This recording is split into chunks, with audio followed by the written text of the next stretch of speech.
This is The Scoop for Tuesday. I'm Josh Holton with the WMNF News headlines. The Florida Supreme Court has issued 2 abortion-related decisions. One paves the way for a 6-week ban. The other gives voters a chance to explicitly protect abortion through a constitutional amendment. Regan McCarthy has more. Florida's Supreme Court justices ruled a privacy amendment in the state's constitution does not protect access to abortion. That decision triggers a 6-week ban expected to take effect in 30 days.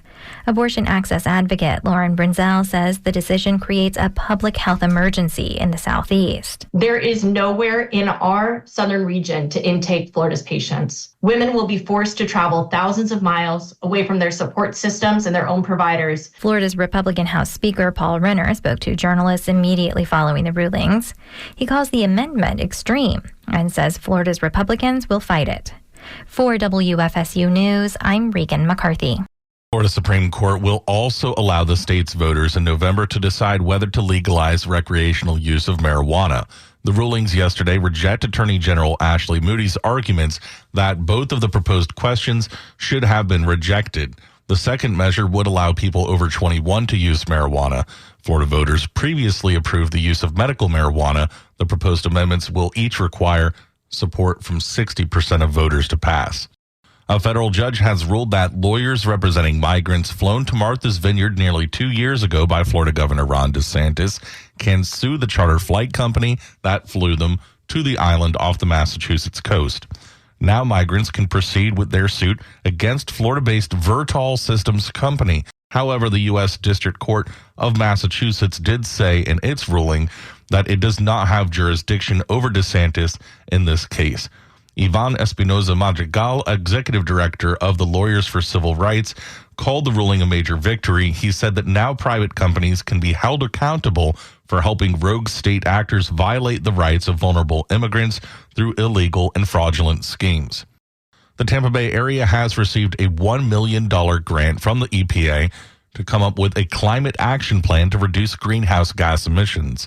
Carrie Lynn Kwiatkowski reports the Tampa Bay Regional Planning Council will lead the 4-year project known as Clean Air Tampa Bay. Clean energy plays a central role in Clean Air Tampa Bay. EPA Deputy Administrator Janet McCabe emphasizes the importance of transitioning to clean energy sources to reduce air pollution, which would not only benefit the environment but also improve public health, especially for low-income communities. So we know that low-income communities are especially vulnerable to the impacts of increasing climate change impacts. So more severe storms, coastal erosion, heavy rains, winds, and those sorts of things. Their housing is not as resilient. They are not as resilient. Their insurance supports are not as robust as people with more means. So anything we can do to put a lid on or stop or slow down the increasing impacts of climate change is going to help vulnerable communities. The grant will support initiatives like clean energy projects promoting eco-friendly transportation and raising awareness for environmental conservation. For WMNF News, I'm Carrie Lynn Kwiatkowski. A federal trial is underway for a case that alleges Florida's voter registration law infringes on political speech and civic engagement. The law was passed in 2023, and it bans non-U.S. citizens from working or volunteering for third-party voter registration organizations. Robert Cruz is an attorney with Latino Justice Pearl Deaf, one of 3 organizations suing over the law. Our clients have dedicated years registering U.S. citizens in the communities to vote and encourage them to exercise their right to vote. While these strategies to repress and intimidate voters may be new, we will continue to fight and defend these rights of our community. The state says the law is about showing up election security.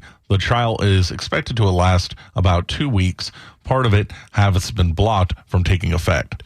It will be warm and cloudy today in the Tampa Bay area. Highs today in the upper 80s, overnight lows in the lower 70s.